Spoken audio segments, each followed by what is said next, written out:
How can we identify and process our environment with such precision? It is because we are not really observing our universe. Once we observe our universe, we map it into an internal space. This internal space is known as an embedding space. This is a very powerful idea. Before the introduction of self-supervised learning, it was the supervised learning that dominated the machine learning space.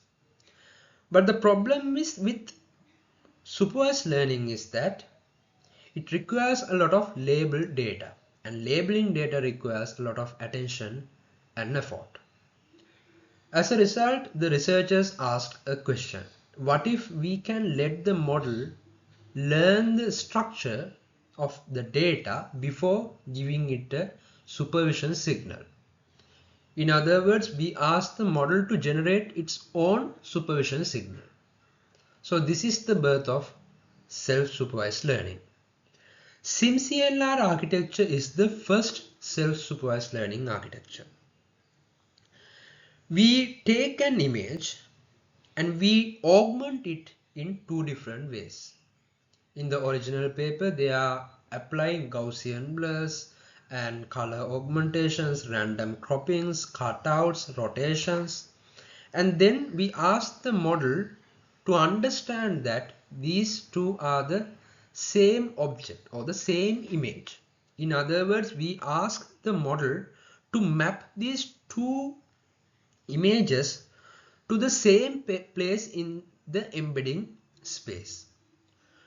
To ensure that we are maximizing the agreement between the embeddings, we are trying to minimize the distance or the difference between these two embeddings, and for that we are using the NT-Xent loss.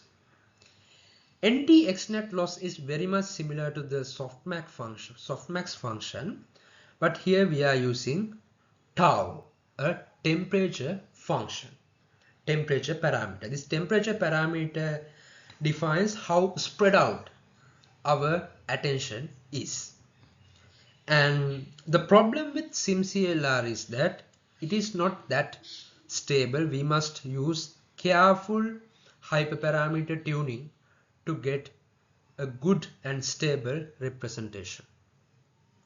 Once we train the SimCLR architecture, the only thing we need is this F. F is the encoder, and the representation that is being generated by the encoder can be used for many downstream tasks.